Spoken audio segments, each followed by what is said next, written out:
भारत में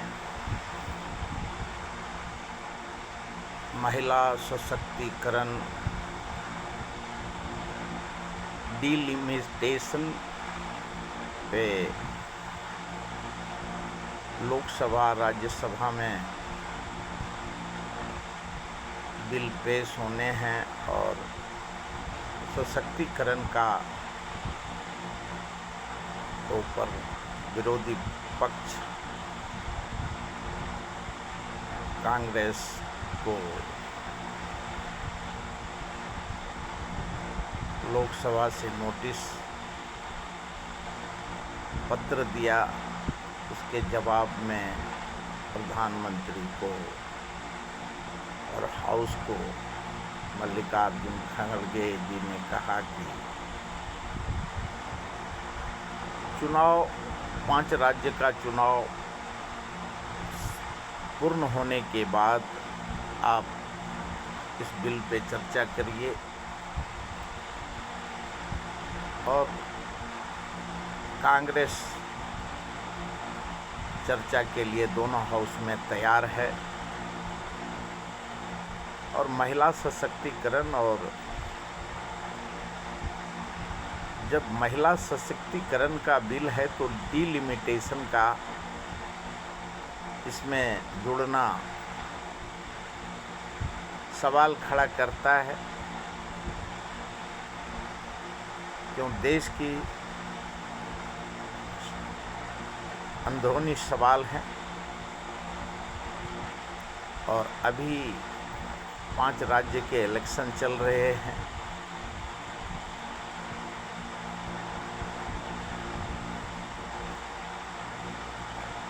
और महिला सशक्तिकरण पे मधु किशोर को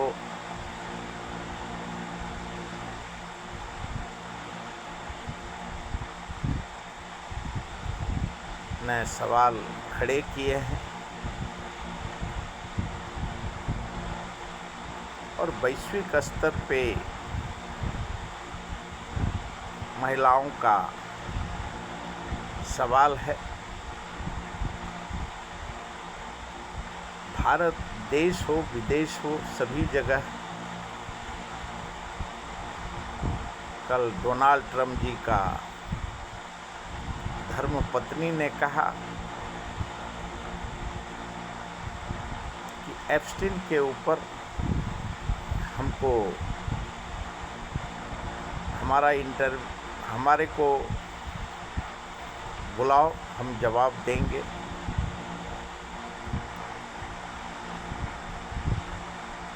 और हर देश की महिलाएं वैश्विक स्तर पे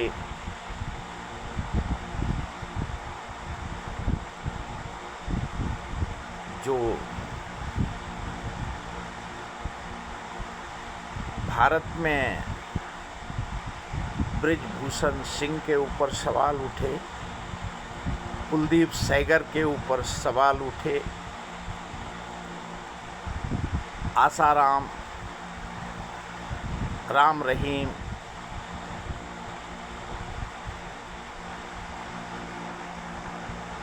बाबा अशोक खरात और सारे एक से एक योद्धा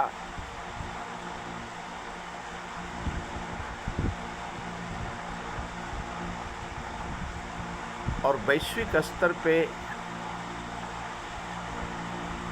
जितने विश्व में बड़े बड़े धुरंधर अपने अपने क्षेत्र के धुरंधर हैं, सभी अमीर आमरात के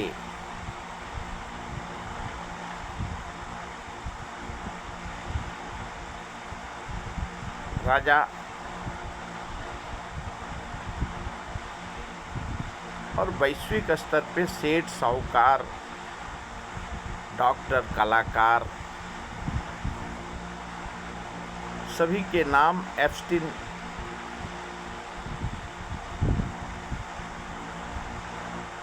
यूएस जस्टिस ने उनके फाइल में लाखों करोड़ों पेज जोड़े हैं और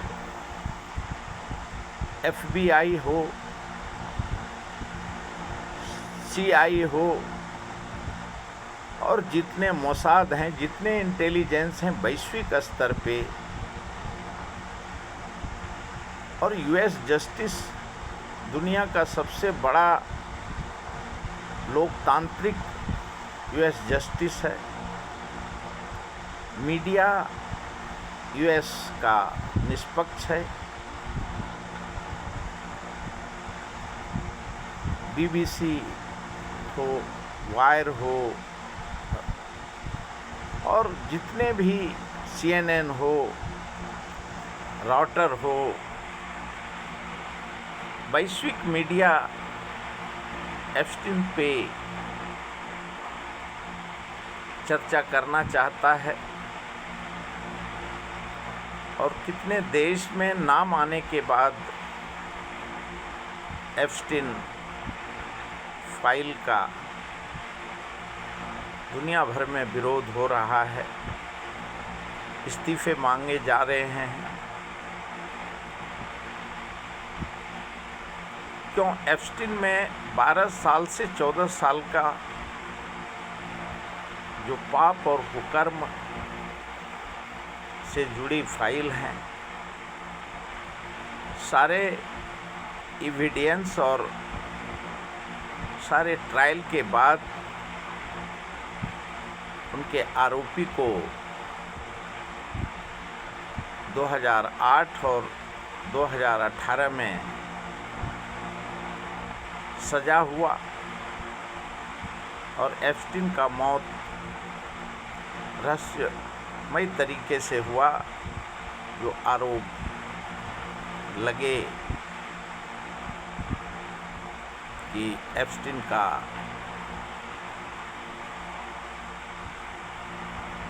जेल में मृत्यु हो गई, कोई किसी का कहना है मार दिया, किसी का कहना है उसने फांसी लगा लिया, और अनेक तरीके के आरोप प्रत्यारोप एप्स्टीन पे लगे, जिसके यूएस जस्टिस के फाइल में लिखा है। और जो चर्चा है वैश्विक एप्स्टीन फाइल के वजह से ईरान, इजराइल, अमेरिका का युद्ध चल रहा है। सारे विश्व के नेता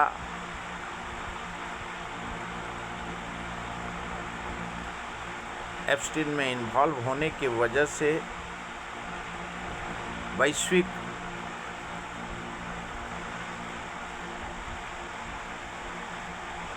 असली को नकली बना करके विश्व के सामने में रखना और वैश्विक बेवार थोपना 8 अरब जनता का ध्यान को भटकाना।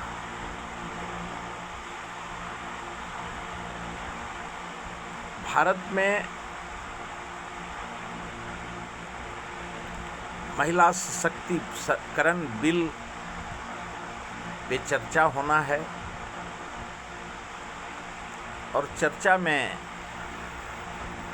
कांग्रेस और सारे विरोधी पक्ष, मुख्य विरोधी पक्ष कांग्रेस लोकसभा में हैं और कांग्रेस अध्यक्ष ने जब हामी भरी है तो चर्चा होगा ही।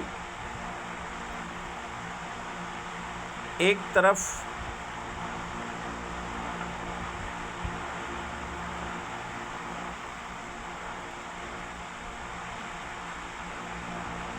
भारतीय जनता पार्टी के सुब्रमण्यम स्वामी, जसवंत सिन्हा, मधु किश्वर और अलग अलग जगह पे दबे जवान पे नेता यूट्यूब चैनल पे बात करते हैं,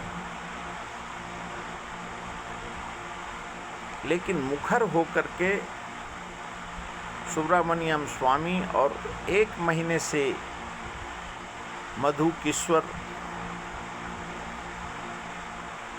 जो राजनीति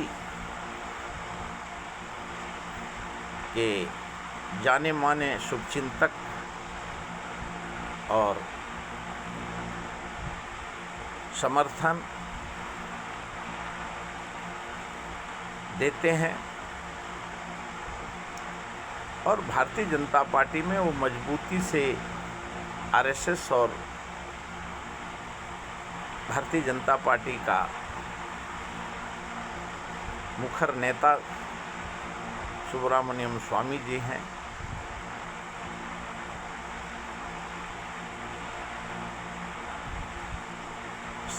महिला सशक्तिकरण का सवाल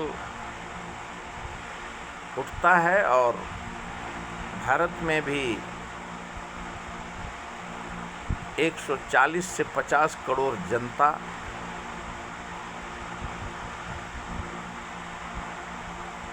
का ध्यान है, और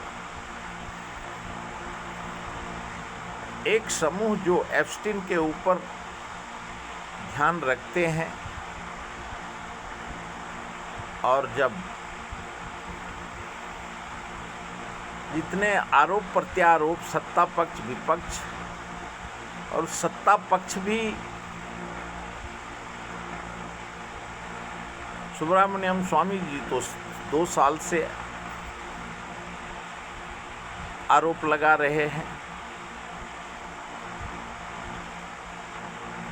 उन्होंने पत्रकार को कहा कि हमें 2014 के पहले और आज तक का वो बताते हैं, रहस्योद्घाटन करते हैं।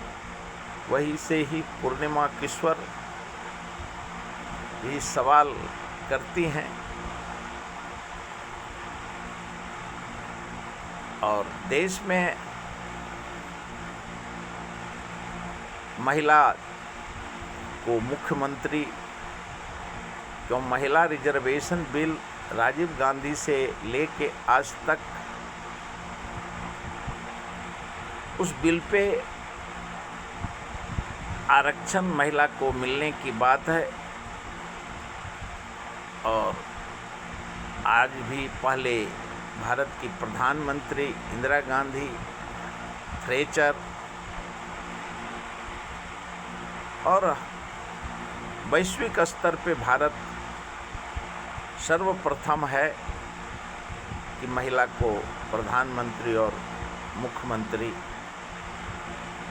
कितने राज्य की ममता बनर्जी वेस्ट बंगाल का, दिल्ली के रेखा गुप्ता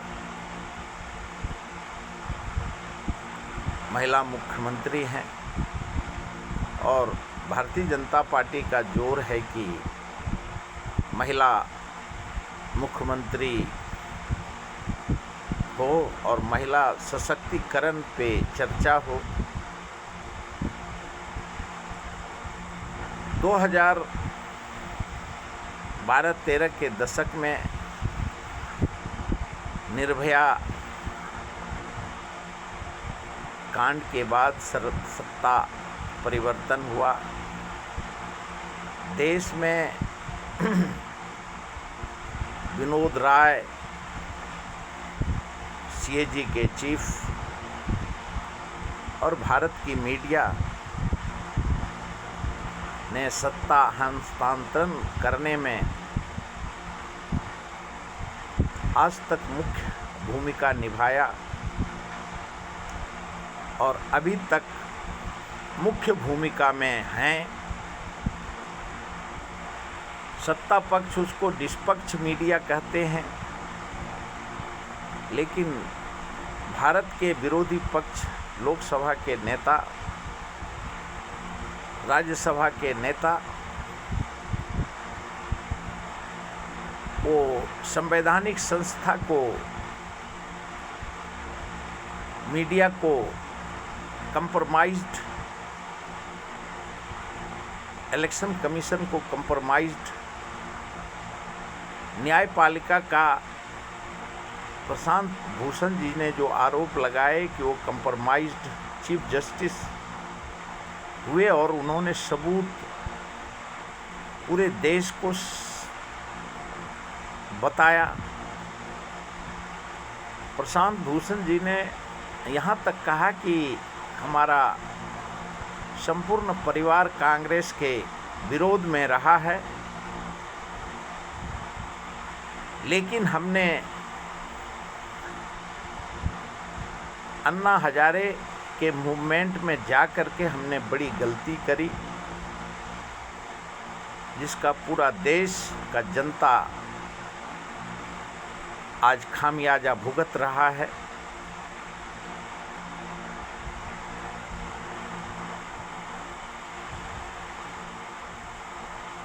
ये सोच के हम कांग्रेस का विरोध नहीं किए थे कि देश आरएसएस और भारतीय जनता पार्टी और इस तरीके के षड्यंत्रकारी के हाथ में देश चला जाएगा, भारत का जनता का विनाश होगा। ये हमारी भूल है। बेशक केजरीवाल इच्छा आकांक्षा का भरा हुआ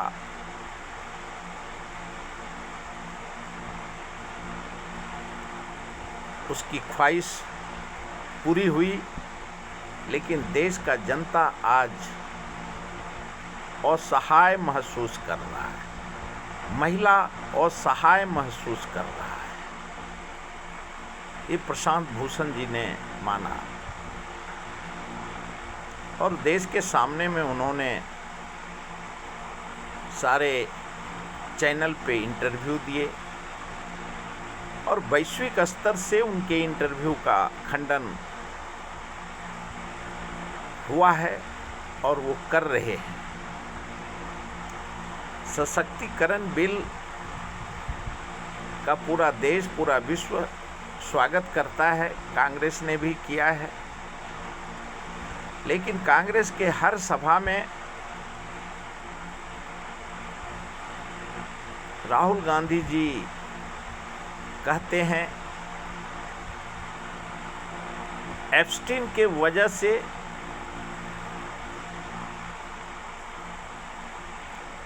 पीएम कंप्रोमाइज्ड है, ट्रेड डील कंप्रोमाइज्ड है और इलेक्शन कमीशन 2014-24 से कंप्रोमाइज्ड है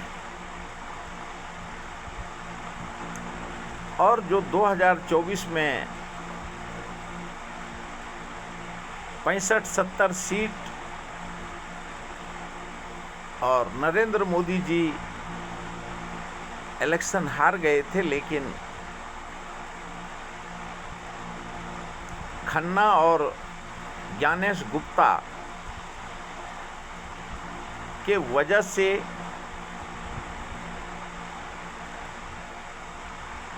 सरकारें बनी और आज तक जिस प्रकार से कभी एसआईआर के नाम पे, कभी वीवीपैट के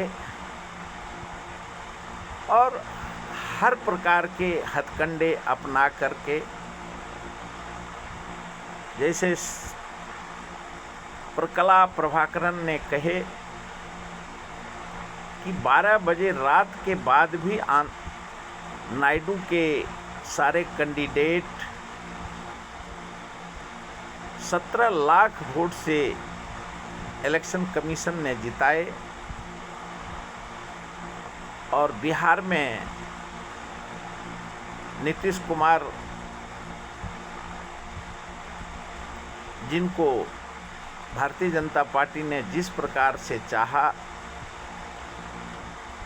नाम के लिए नीतीश हैं, लेकिन उनके अंदर आत्मा भारतीय जनता पार्टी का विराज करता है। उनके हर कैंडिडेट को जिताने के लिए जेडीयू पे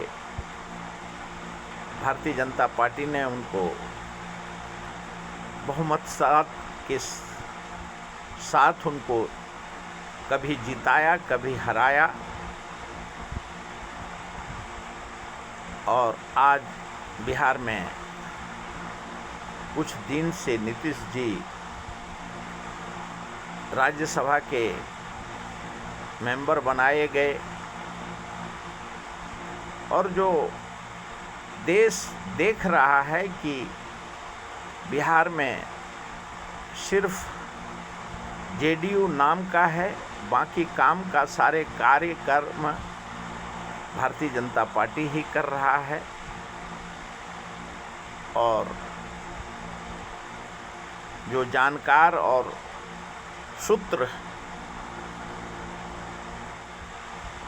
बता रहे हैं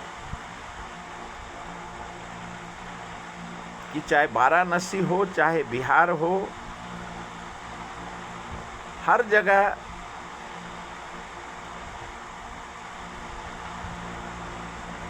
सरकार के आदेशानुसार इलेक्शन कमीशन ज्ञानेश गुप्ता अपने कार्यक्रम को अंजाम देते हैं। राहुल गांधी और प्रियंका गांधी और विरोधी पक्ष ने आरोप लगाए कि ज्ञानेश गुप्ता हर इलेक्शन में अलग अलग तरीके से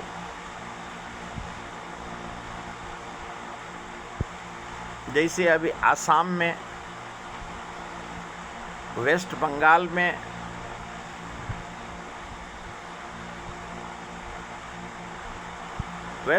में, लेफ्ट को मजबूत कर रही है, ममता को कमजोर कर रहे हैं। आसाम में अलग तरीके से माहौल बनाया हुआ है इलेक्शन कमीशन ने। जिस प्रकार से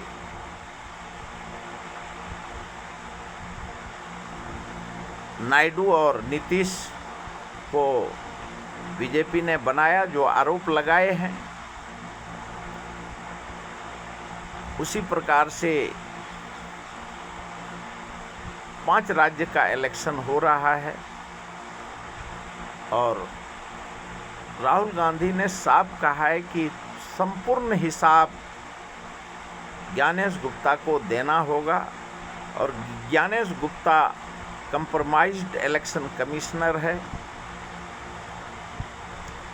कमीशन है। जिस प्रकार से नाम जोड़े जाते हैं, काटे जाते हैं, रात के 12 बजे भी ईवीएम में वोट 17 लाख पड़ते रहते हैं। और 2024 से जो लोकसभा हो, महाराष्ट्र का विधानसभा हो, लोकसभा हो, जो अंतर है वो देश के सामने में 140 करोड़ जनता के सामने में है, वो सब देख रहा है। अभी कुछ मीडिया कहते हैं कि लोकसभा में जो विपक्ष है वो सवाल नहीं उठाता है। विपक्ष और सत्ता पक्ष, सत्ता जनता चुनती है। सत्ता पक्ष बनाने के लिए जनता को अपने मताधिकार का एक्सरसाइज करना पड़ता है, चाहे वो मैनेज्ड हो या निष्पक्ष हो। और ऐसे स्थिति में देश के जनता ने 2014 में जो बहुमत और 2019 में बहुमत दिया, चाहे वो मैनेज्ड हो या वो निष्पक्ष हो या कंप्रोमाइज्ड हो, जनता का, इसी जनता ने भारत में आज़ादी के बाद, संविधान का गठन के बाद इलेक्शन कमीशन ने अपने, संवैधानिक संस्था ने अपने, न्यायपालिका ने अपने, मीडिया ने अपने कार्यकाल में न्याय दिया और न्याय किया। लेकिन आज 70 साल और 12 साल में देश ये फ़र्क देख रहा है। जब तक एप्स्टीन फाइल नहीं आया था तो चाहे वो कोई भी मुद्दा हो, रेप कांड हो, हत्याकांड हो, खेल कांड हो, कोई भी कांड हो, उसका जवाब सिर्फ एक ही चीज़ से बीजेपी, आरएसएस और उनके समर्थित पार्टी देते थे। कितना भी किसी भी संवैधानिक संस्था का उल्लंघन करना, इलेक्शन कमीशन का उल्लंघन करना, एक ही जवाब मिलता था, जय श्री राम, हर हर मोदी, घर घर मोदी। और आरएसएस और बीजेपी इसमें, क्यों मल्लिकार्जुन खड़गे जो आरोप लगाते हैं, और उन्होंने असम में जो चुनाव प्रचार के दरमियान और ममता बनर्जी ने कल जो आरोप लगाए, ममता बनर्जी ने साफ कहा, बीजेपी अगर दिखे जिस प्रकार से उन्होंने जो बयान दिया कि सांप को देखो उसको छोड़ दो लेकिन बीजेपी को छोड़ो मत, पहले उसको मार दो। ममता बनर्जी ने वेस्ट बंगाल में कह रही हैं, उसी प्रकार से आसाम के चुनाव में मल्लिकार्जुन खड़गे ने कहा कि नवाज बाद में पढ़ो, नवाज छोड़ दो लेकिन पहले आरएसएस और बीजेपी को ख़त्म करो। और उसी प्रकार से महिला सशक्तिकरण बिल आज आना है और उसकी ज़रूरत भी है, क्यों जिस महिला के ऊपर वैश्विक स्तर पे और सारे राष्ट्राध्यक्ष, सारे राजनेता, एम्बेसडर, जिसमें भारत के भी नामचीन एम्बेसडर, विदेश मंत्रालय के हरदीप सिंह पुरी जैसे महामानव एप्स्टीन से उन्होंने खुद स्वीकार किया कि हम 4-5 बार मिले, लेकिन बाद में पता चला एप्स्टीन में उनकी लड़की 2700 करोड़ का वो मालकिन है और उनके संबंध हैं। विश्व में कोई नेता नहीं बचा है जो 12 साल की बच्ची का यौन शोषण और उनका खून, पेशाब, मल मूत्र सब खाया, उनका मटन खाया, और उनके साथ ये जितने देश, महादेश, वैश्विक नेता हैं, सभी ने उनके साथ यौन संबंध बनाए। पूरा दुनिया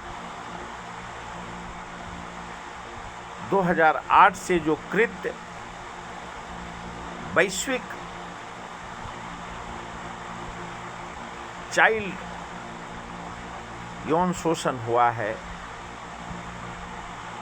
उसका कितना भी भर्त्सना करे, निसर्ग भी उस कगार पे नहीं है कि उसको माफ़ किया जाए।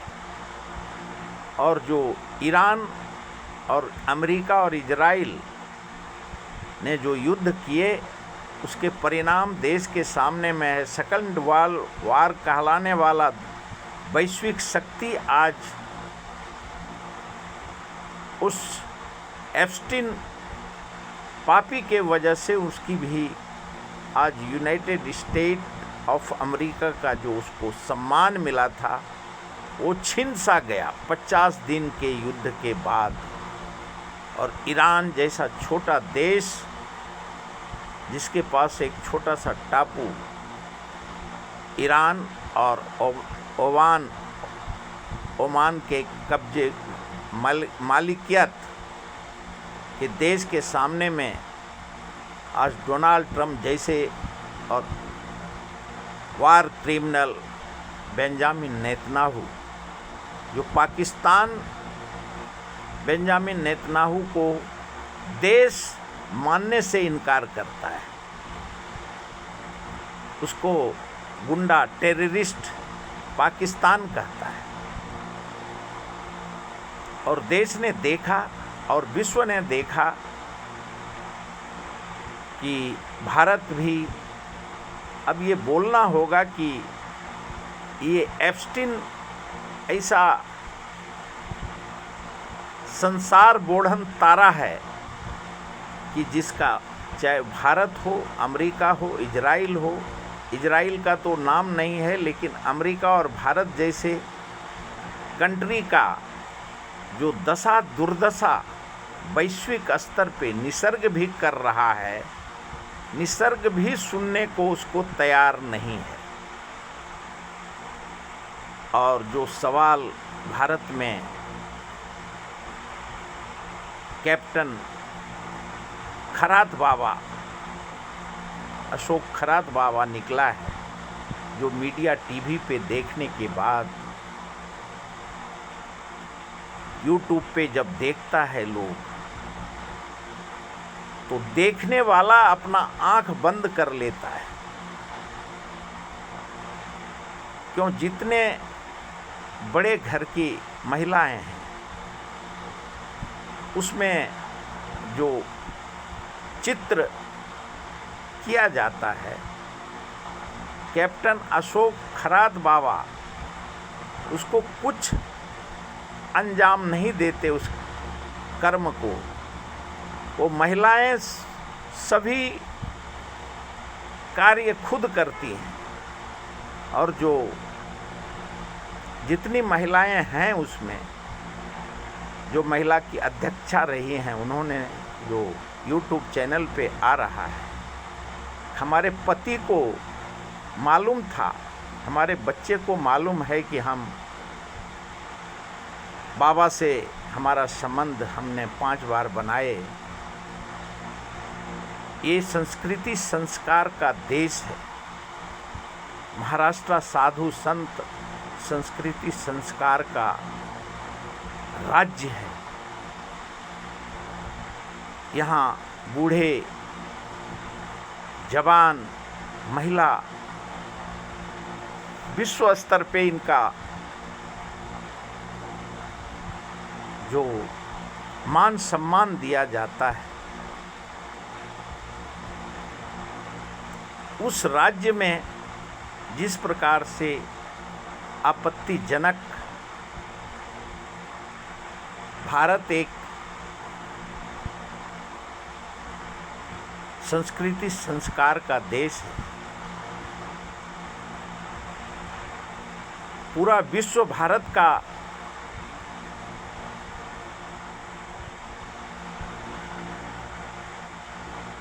कॉपी करता है, उसको संस्कार को एडॉप्ट करता है। वेस्टर्न कल्चर के लोग भारत के संस्कृति संस्कार को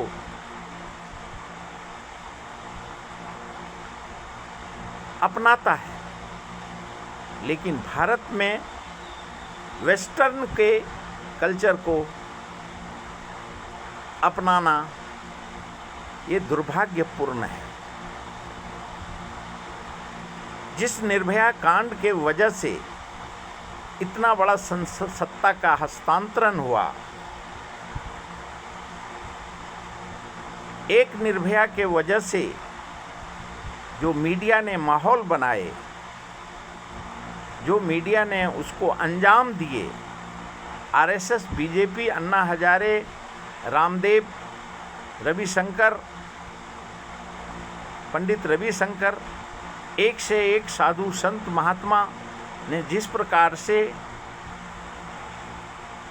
2013-11 से जो मूवमेंट चला, चाहे वो स्विस बैंक का हो, 15 लाख का हो, वीआईपी कल्चर खत्म करने का हो, लोकपाल का हो, न्यायपालिका का हो, मीडिया का हो, सीएजी का हो, घोटाला का हो, लेकिन आज सारे मुद्दे भारत के मीडिया ने, इलेक्शन कमीशन हो, आज सारे मुद्दे विलुप्त हैं। और जब हमने देखे कि कुछ मीडिया पे चर्चा हो रहा है कि विरोधी पक्ष चुप है, अरे मीडिया जब चुप है तो विरोधी पक्ष को क्या, विरोधी पक्ष को तो लोकसभा में, राज्यसभा में बोलने नहीं दिया जा रहा है। कहाँ जनता, 140 करोड़ जनता रोड पे उतर रहा है। एक निर्भया कांड में पूरा दिल्ली, अन्ना हजारे, केजरीवाल और सारे देश के साधु संत महात्मा, महिला, बच्चे सब तिहाड़ जेल में होते थे, जाते थे। आज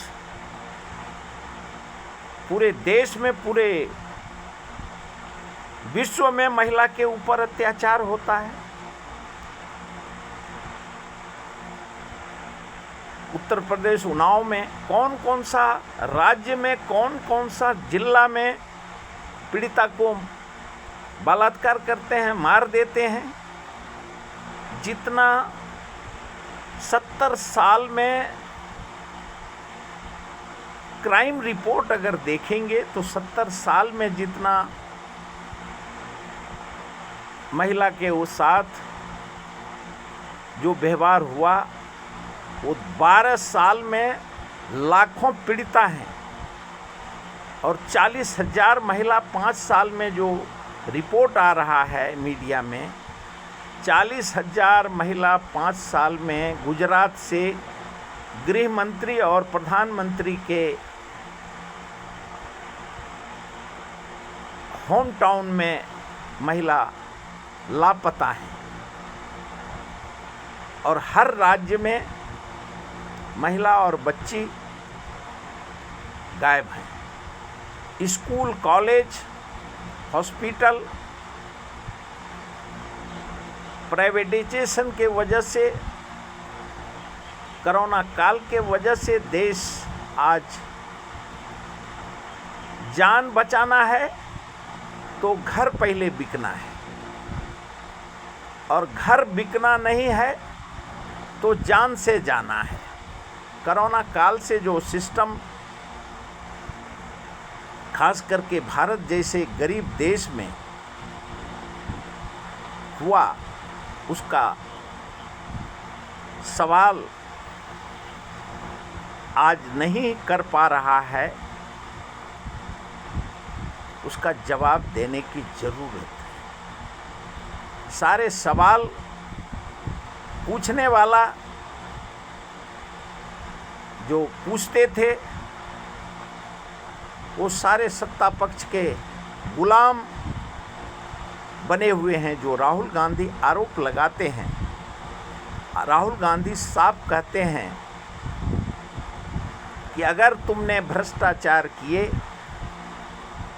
तुम बलात्कारी हो, तुम पापी हो, तुमने गुनाह किए हैं, तो तुम हमारे साथ 1 मिनट नहीं, तुम जहाँ हो वहीं जाओ, वहीं रहो।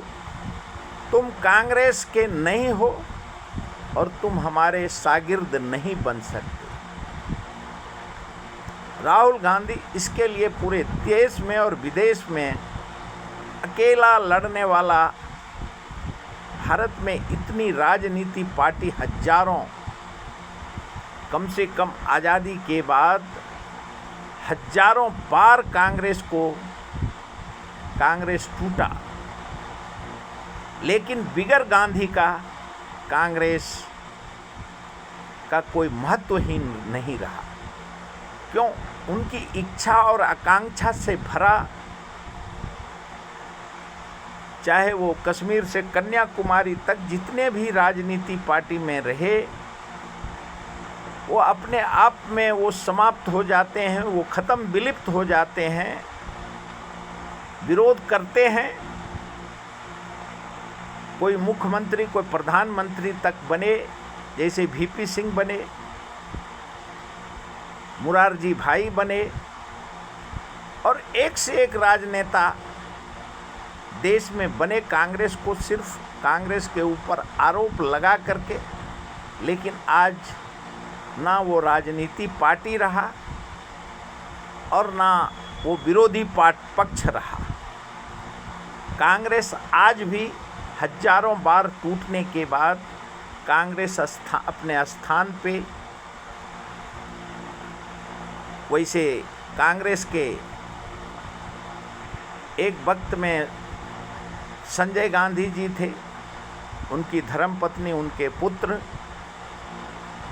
भी विरोधी पक्ष के साथ गए कांग्रेस में। उन्होंने कांग्रेस का विरोधी पक्ष के साथ मिलकर के बहुत षड्यंत्र किए, कांग्रेस बनने का कोशिश किए, लेकिन वो कांग्रेस नहीं बन पाए, क्योंकि कांग्रेस एक विचारधारा है, कांग्रेस देश के डीएनए में है।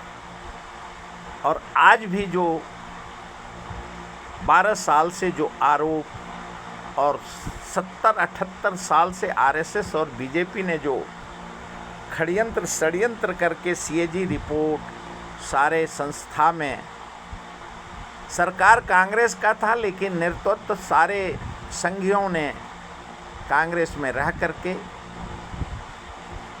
सरकारी पद पे उन्होंने, आज उनको भी पता चल रहा है कि जो तीसरा पीढ़ी चलने को आया, जिनके बाप दादा परदादा कांग्रेस का पेंशन लेते थे,